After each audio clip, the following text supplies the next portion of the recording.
Hey cats, it's Ed Wonderwall Bud here. Today investigating a shoe that I never thought I would see. An Adidas 3-stripe model complete with a Pebax Midsole. It's the Supernova Rise. It's certainly soft, but is it a bit of a late adoption of this type of midsole foam? Sort of closing the barn door after the horse has bolted. Will it be a midsole miracle, or if they really Scrooged it up? Let's find out.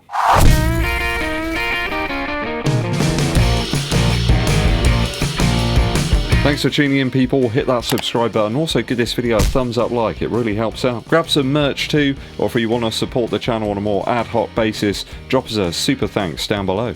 Dankeschön. This one comes in at a reasonably light 315 grams in my UK size 11. I'm finding the Supernova Rise to be not perhaps true to size. I think you might want to go up a half size. It's just about okay for me, as long as I'm using a thinner sock. If you want a bit more room there in the toe box, I would certainly recommend going up half a size. I'm just about good for it though. I think if I did go up a half size, personally, there would be just way too much room. But it's something you might want to look at doing if you've had that issue with Adidas shoes in the past. We've got about 11.7 centimeters of width here in the widest point of the forefoot, and about 8.9 in the heel, which makes for a slightly narrower base than a lot of people will be accustomed to these days. It's not like one of those overtly wide Nike offerings we've had of recent years. This shoe features the new Dream Strike Plus midsole material from Adidas. It's got a short A softness reading of around about 29, which is pretty much the average of all the shoes I've tested out over the last few years. Now, the underside of the shoe does have these rods here. They're more like a sort of harder foam rubber. These appear to be here to protect that midsole foam more than anything else, and give the rubber something to stick onto. That second layer of foam rubber here has a short A durometer reading of about 41, and the rubber itself about 49, so it's certainly on the softer side in terms of outsole. A slightly more modest midsole stack here of 35mm in my size anyway, and in the forefoot about 26mm. It's about 9mm then between heel to toe, though it does feel like quite an aggressive drop to me. £130, well, sorry, Earth credits here in the UK. I have bought these with my own cash. Do I regret it? Yeah, a little bit. We'll start with the upper first. Perfectly reasonable, I suppose, is the way to put it. There is a very wide and thick heel counter here in the Supernova Rise. It stretches quite a way towards the middle of the foot. I just find it a little bit excessive, really. I'm not sure that I really need all that support back there. The collar is very padded as well. You can feel it around the back of the foot. Just feels like a strange mixture between sort of making the shoe lighter and then adding all these very plush elements to it. For some of you, I just think you're going to feel it's a bit overdone. Bizarrely as well, I've had to ratchet the laces pretty tight to get a good fit across the top of the foot in this shoe. Adidas have done something weird as well to the insoles in the Supernova Rise. As you can see here, they've kind of cut the back of the insole out. It does go up quite far around the foot here. It really is quite odd. Not really seen anything like that in any other Adidas shoes. Incidentally, I've had to do this on a couple of Ultra Boost models where they kind of cupped up and around the back of the foot and caused me some blisters. It's on the thicker side, certainly in the forefoot section of the shoe, but I can feel this raised portion on the medial side of the insole digging into my foot a little bit, only on my left shoe though, so it's a little bit odd. There's some strange design decisions going on here in the Supernova Rise. No gusseting on the tongue, though there is a lace loop here to try and hold it in place and stop it sliding around. The laces perhaps are more of the issue here. They're the very sort of springy, elastic style, and they make it that little bit harder to try and dial in the lockdown. Materials wise, it's very appropriate again, I suppose. They haven't been overtly generous in terms of the amount of upper material here. I haven't got any bunching or anything, especially in the toe box. In fact, I think because it's so miserly, if you've got a wider foot, you're maybe going to struggle here in the Supernova Rise. It's reasonably breathable, especially in the very varied winter weather we've had recently. And it does feel like a step up from the Adi Zero SL, which was the last attempt from Adidas at a daily running shoe. This one feels a little bit on par with something like the Pegasus, I suppose. Just more in that daily realm. Just some simple reinforcement there around the eyelets to provide a bit of durability, and around the front of the toe box too to provide a bit of structure. Certainly tested worse uppers in the daily model category. This one isn't too bad, I suppose, and sadly though it is the best part of the shoe. I'll give it a 2.6 out of 3 for the upper. Just a bit too bulky for my liking around the heel, and I'm not keen on the stock laces or insole either.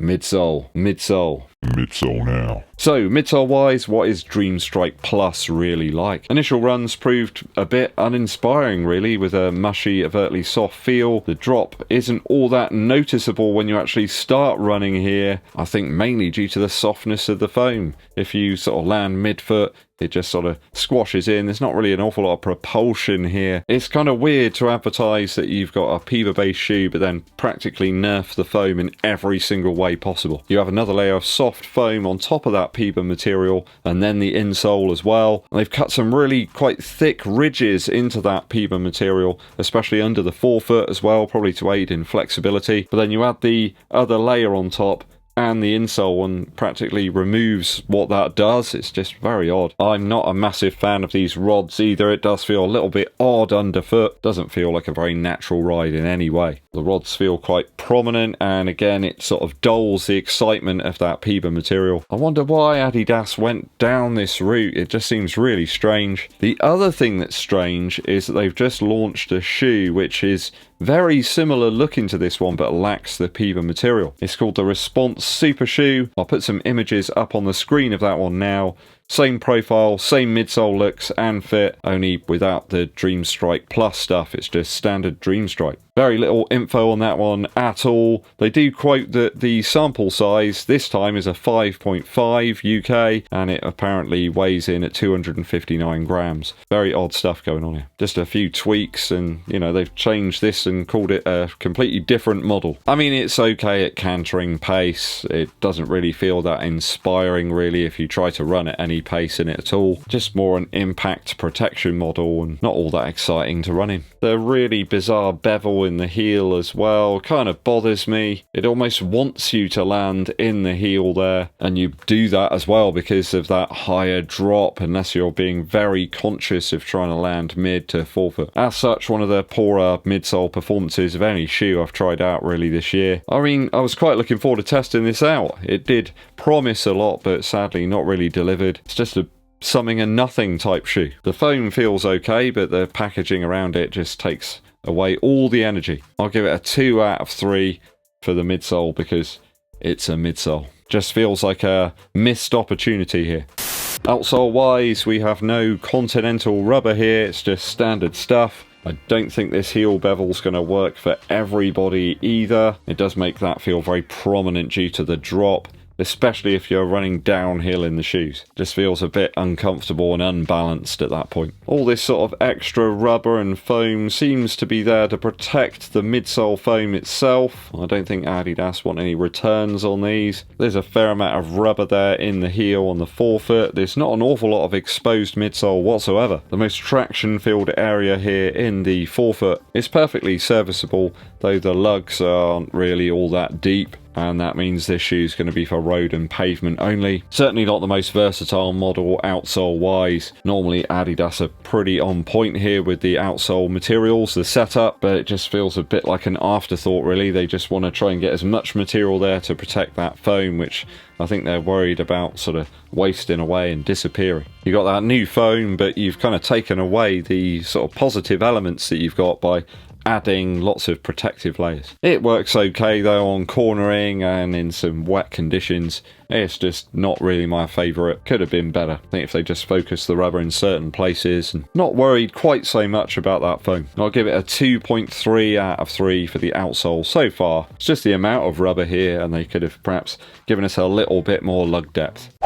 Value wise, this one's 130 quid, and I gotta be honest, I'm not that impressed. I mean, it's a reasonable price for a Pebax-based foam shoe, but it's no Speed 3 Destroyer. It's certainly not going to be like a replacement for the Streak Fly or anything like that. Way too heavy for that, and it's just a poorly executed version of the foam. It's like one of those old Star Wars toys where they used to just get a mold from another figure and just paint it and change it up very slightly. New foam here, but it's just not cricket. I mean, quality wise it's okay out the box. Adidas normally pretty good for that. I mean, does it make it better than the Puma Velocity Nitro 2? Not really. Is it any better than the Vomero 16 or 17? The Pegasus 40? I mean, I'd pick the Nova Blast 4 up over this one every time, and that's kind of the same amount of cash as well. So I wanted to enjoy this one, but I just can't really find too many positive points for me to recommend you pick it up. For 130 quid, I don't really see me using this one too much again. I'll give it a 2 out of 3. It's reasonably good in terms of quality. It might be fantastic for some of you, but it's quite a narrow shoe. It just feels like quite a niche model, really. Let's lighten the shoe up, then add loads of extra weight here. And what is going on here? This is just really weird, this bevel. So if I total the scores up correctly, that gives us 8.9 out of 12 for the Adidas Supernova Rise after my initial runs.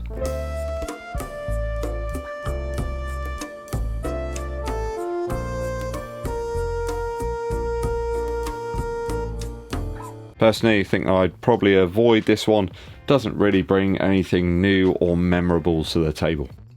Quick musical interlude for you. One of my favourite recent Christmas songs, and I say recent, it's like 20 years ago or whatever, is from The Darkness, Christmas Time, Don't Let the Bells End. You got everything here, fantastic guitars, wonderful sort of Christmas festive sounds with the sleigh bells, the choir, of course, very important, and there's a fantastic vocal delivery from Justin Hawkins as well. It's a bit tongue-in-cheek, yes, but it is easily the best Christmas song of the last sort of 30 years, I suppose. Nothing's even close, to be quite honest with you. This one's got great replay value as well, just sounds better and better, although I would suggest listening to the original version. I think that one's got the edge over the more recent sort of remake they did. I remember buying quite a few copies of it when it came out. In fact, I wanted to get it to #1, but it just missed out. Christmas Time, Don't Let the Bells End by The Darkness. Thanks for tuning in, people. Hit that subscribe button and give this video a thumbs up like. My name's Eddbud, and I'll be seeing you